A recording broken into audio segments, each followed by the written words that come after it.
เห็นพี่เขาได้ปลาเยอะเลย เดี๋ยวต้องไปดูก่อน มาจากไหนอ่ะ โอ้ว้า โอ้โหปลาอะไรคะเนี่ย ปลากระบอกครับ โอ้ปลากระบอกโอ้ ซื้อกับข้าวแล้วเนาะ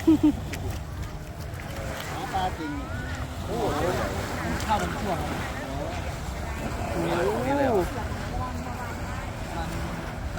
หวานในทะเลเลยเหรอคะ